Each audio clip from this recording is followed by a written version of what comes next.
Well, Blimpa, this is George G, and the time is right. Welcome to today's guest, strong and powerful Dr. Andrea Feigl. Andrea, are you ready to do this? Absolutely. And thank you so much for having me this morning. Yeah, excited to have you on. Dr. Andrea is a health financing innovator. She's a health economist, scientific advisor, and she is the CEO of the Health Finance Institute, working to inspire health today for wealth tomorrow. Andrea, again, excited to have you on. Tell us a little bit about your personal life, more about your work, and why you do what you do. Three questions in one. That's how I love it. Yeah, I mean, I'm a health economist. I'm also a dancer. I have these two sides to me. I'm a very rational thinker, but I'm also a very creative person. So these two things have kind of like kept the balance in my life, and I try to engage in both as I can.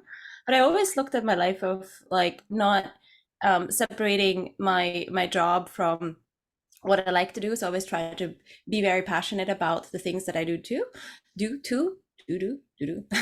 and basically try and see how I can make a positive impact with the talents and opportunities that I've been given. So when I stumbled upon public health when I was in my early 20s, I had this wonderful internship in Washington, D.C., where I'm actually based right now. I fell in love with policymaking at the high level and at how that can really impact populations on the ground. My journey then has been that I did a PhD in global health and health economics, really looking at the economic burden of chronic diseases. So heart disease, cancer, diabetes, COPD, so lung disease, and mental health. And what we can basically do with the limited resources that we have, or spending our resources better to make a change. So just to give you an understanding about the size of this issue. So countries lose about 5% of their GDP each year because they don't invest properly in things that we know that work when it comes to prevention, access, and adherence. So the size of the 2008 the market crash was about, 5% of the GDP was wiped out globally. So we're accepting that just as a status quo because we don't do the right things in chronic diseases. So when I was younger and a bit more naive, I thought that analyzing and putting out that evidence was enough.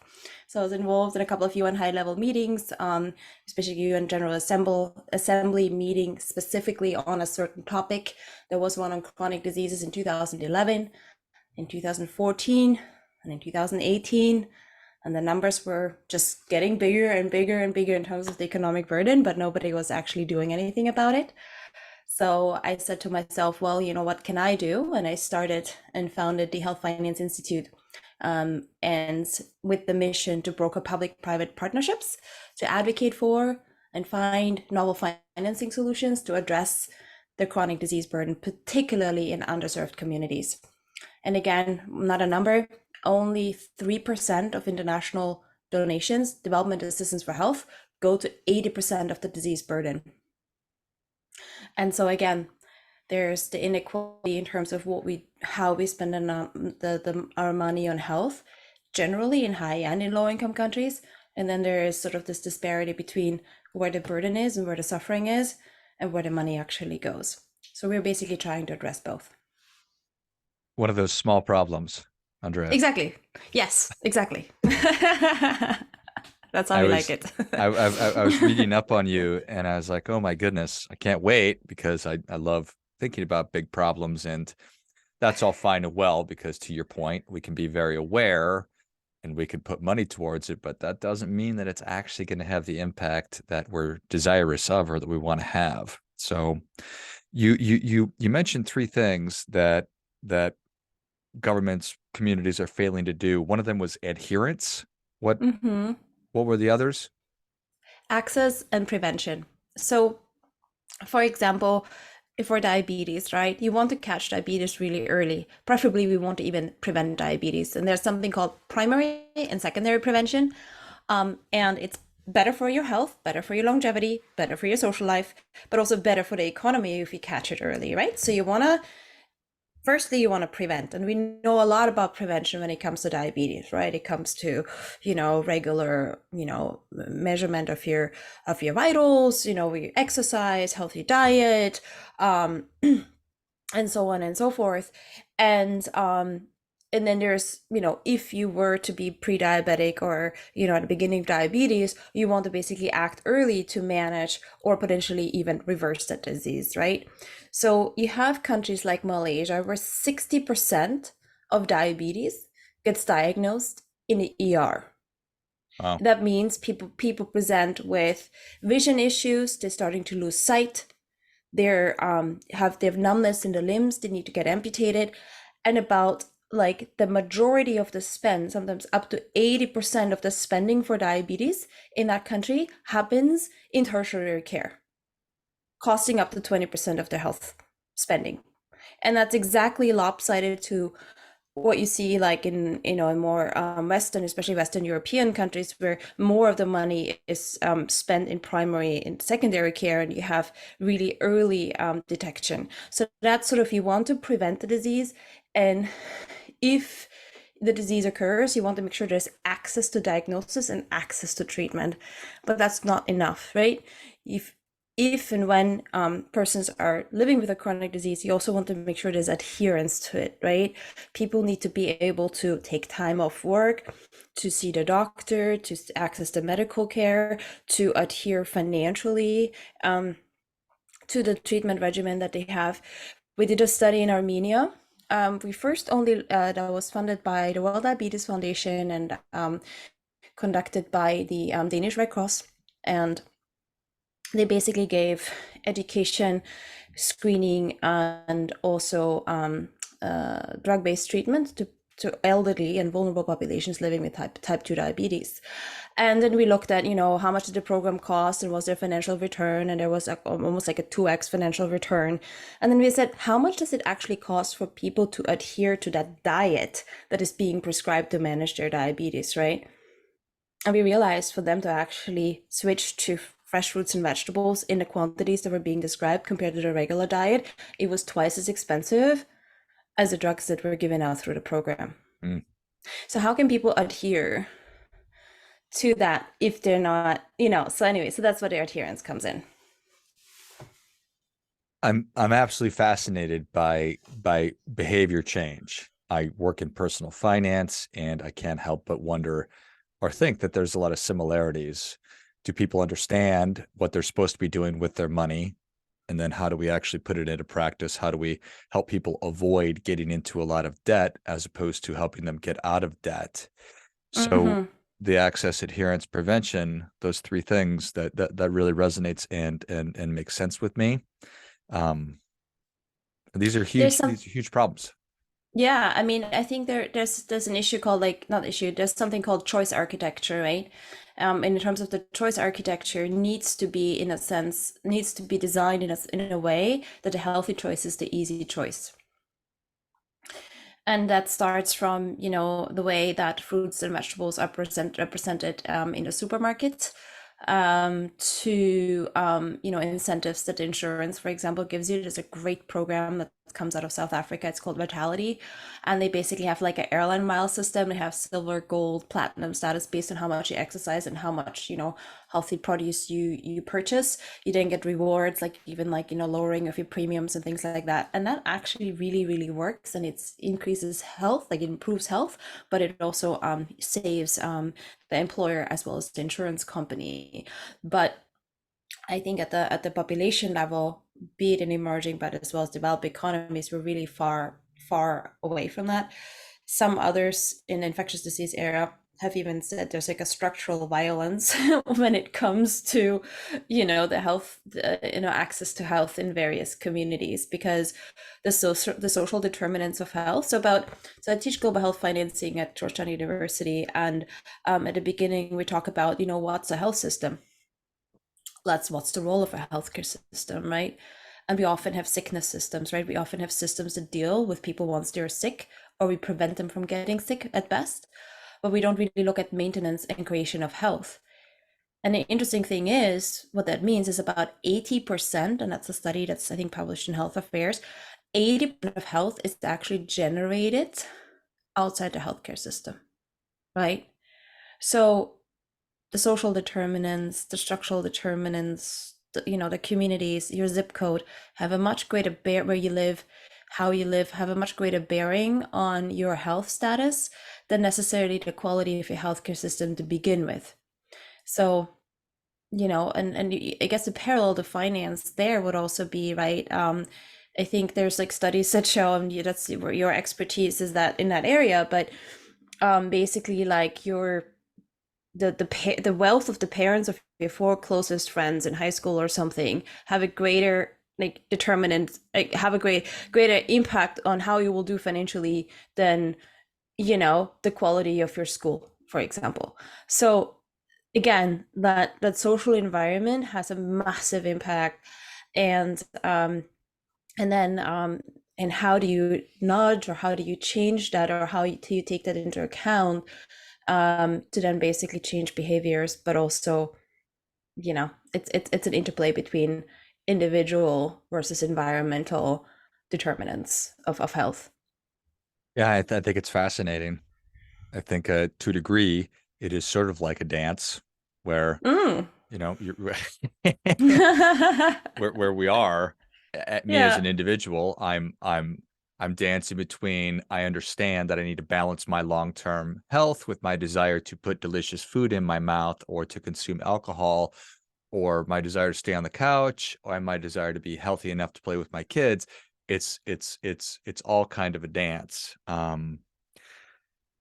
When and it also makes a lot of sense to me that you want to bring these public-private partnerships together because, to your point, um, I think that there's such a huge opportunity with employers and insurance companies to be working together to reduce costs. So there's a business case for it, and that's where we are spending so much of our time and getting so many of our benefits. Yeah, absolutely. Um, and I love the dance analogy, right? And I think that for those of us who work in health, we assume that health is the most important thing, but it often isn't for others, right? Yeah. So just a fun factoid to share: when we looked at alcohol, there was a really fantastic study 2018 that came out, and it said there's really no single amount of alcohol that's beneficial to your health. And that was the first study that now had more data, because there was this like, it's good for you cardiovascular, for heart health, but whatever it does there, the cardioprotective effects are not outweighing the negative effects it has on cancers and everything else. So, but then we correlated, drinking with drinking with income, and women who drank a glass or two a day had a much higher income and earning potential throughout their lifetime than women who didn't drink.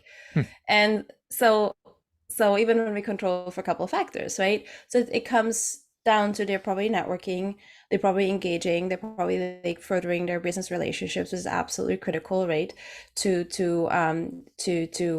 climb up a career ladder, what have you. And so, you know, from a health perspective, you shouldn't drink, but from other area, from other perspectives, you should perhaps.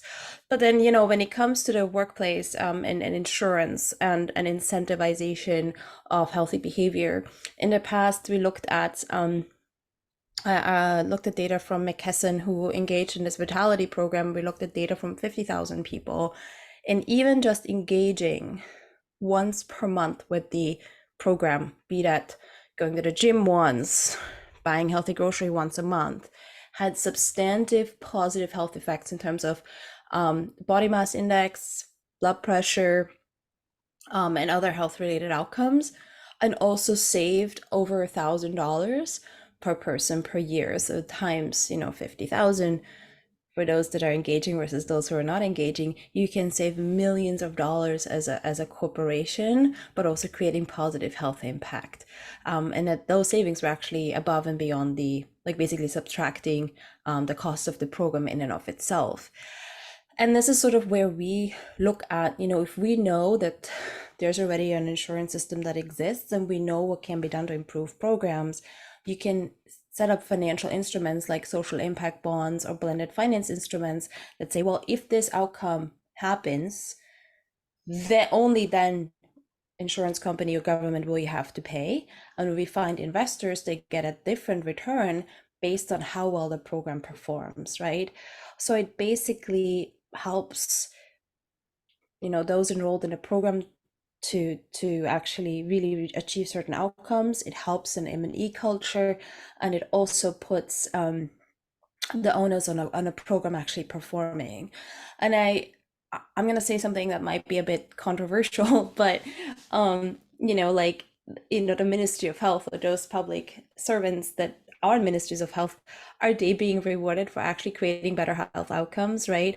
Are we aligning health outcomes in the health systems with certain payment structures? Because I think if we did, we would see we would actually see the amenable burden, so the burden that we can do something about, really go down. And because we see health as a public good, as it should be, we shy away of using economics like incentive structures, or using finance around, how do we have efficient spending, right? We're like, oh no, we can't do that because it's about health.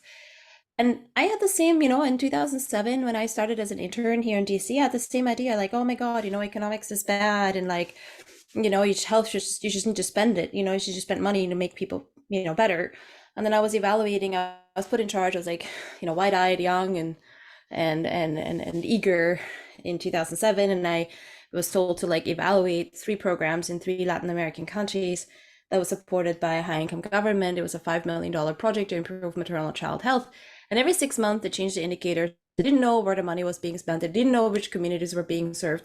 And I'm like, well, this is ridiculous, right? Like, we're doing those who are supposed to be being served a disservice because we don't even know who we're serving. And secondly, money is being spent. And if we don't track it well, then, what are we spending it for? And money is not going to increase, or, it's wasteful, right? So it really, the application of economics and incentives isn't because we say we want to ration. It's more about saying we want to really optimize our spending because we care. So I think that's something sometimes forgotten in this dialogue around economics, and aligning, incentives with outcomes. Because at the end of the day, we benefit both socially and economically if we invest in the right things, but we only know if we track it and we measure it, and when we design programs to that effect. I think that that's really, really well said. It makes perfect sense to me. And so I hope that we're moving more towards that not being a controversial thing, because I think it's really, really, really, really important. And I know that I don't like, you know, giving something money and then not having any idea where it's going. That goes for my taxes, my nonprofit donations, whatever it might be. I want to know that the things I've decided to put money towards is actually having the impact that we're hoping that it happens or it has. Exactly. And there was a CEO roundtable hosted by one of the top 10 pharma companies, and they're talking about the quality of healthcare data. And not my words, in their words, they were saying we're in the 1950s when it comes to health data. And sadly, that is true. So we have so many advances in so many other industries, but we track so little about health and health economics. And this is also where we're trying to make an impact. And the other area where I think we're currently doing ourselves a disservice is in impact investing, and in general, like ESG measurement when it comes to health impact. So the IMF, the International Monetary Fund, said health is a macro critical issue. Now, what does it mean? It means that if you don't invest in your health sector, your entire economy is going to suffer, and vice versa. If you do invest in health, the benefits aren't just in the health sector. The benefits are reapable beyond the healthcare sector. Again, as health economists, is not a surprise, but for many people, they really had to experience the pandemic to see this. So there's this trend of like, most of the new money in health is going to come from the private sector. If we like it or we don't like it, it's just a fact. And if we see the growth of spending in health and an impact, especially impact investing in health, it's an almost exponential growth curve. But the curve, like in the public sector, is at best slightly linear upwards in high income countries, and sometimes even downwards in low income countries. So you want to really look at optimizing the way this money is being invested. But we don't have a standardized way of measuring health impact when it comes to VCs, when it comes to pension funds, when it comes to pharma companies, and all of that, right? So, something we're working on is an idea called the health impact credit, where we're trying to basically set up a standard and say, what is health impact? How are companies performing against a first, a second, a third version of an index like that? Can we relate it back to the bottom line? And can we basically create a trading space so that we can standardize investments in health? And can we have the McDonald's and the whatever oil companies buy health impact credits from the Modernas or the Whole Foods or whatnot? So because there we see a real opportunity to align, both the positive and negative externalities of health that's being created or lost to actually the bottom line. So it becomes less of an issue of begging governments to do something, but rather you know, something that just makes sense from an economic perspective, because we're actually looking at the real cost or the real benefit of the health that's being created by companies. I love it. That makes all the sense in the world. Well, keep going, Andrea. Because it sounds like it sounds like you're moving in the right direction. And thank you so much for coming on. Where can people learn more about you and the Health Finance Institute? How can they get involved? Yeah, so I was just going to say we are actually looking for two executive board members, especially women board members. If anyone is listening to this and said, "Oh my God, I want to get involved to make sure that we are financing chronic diseases appropriately and reduce suffering and increase economic well-being, and I want to be actively involved," do reach out. You'll find us on our website, healthfinanceinstitute.org. We are very active on LinkedIn as well. And, email is andrea@healthfinanceinstitute.org. So I look forward to hearing from you. Excellent. Well, if you enjoyed this as much as I did, show Dr. Andrea your appreciation and share today's show with a friend who also appreciates good ideas. Go to healthfinanceinstitute.org and check out the massive problems that she and they are working on solving. The opportunity for you to get involved, get in touch, and I'll link all those in the notes of the show. Thanks again, Andrea. Thank you so much. And until next time, remember, do your part by doing your best.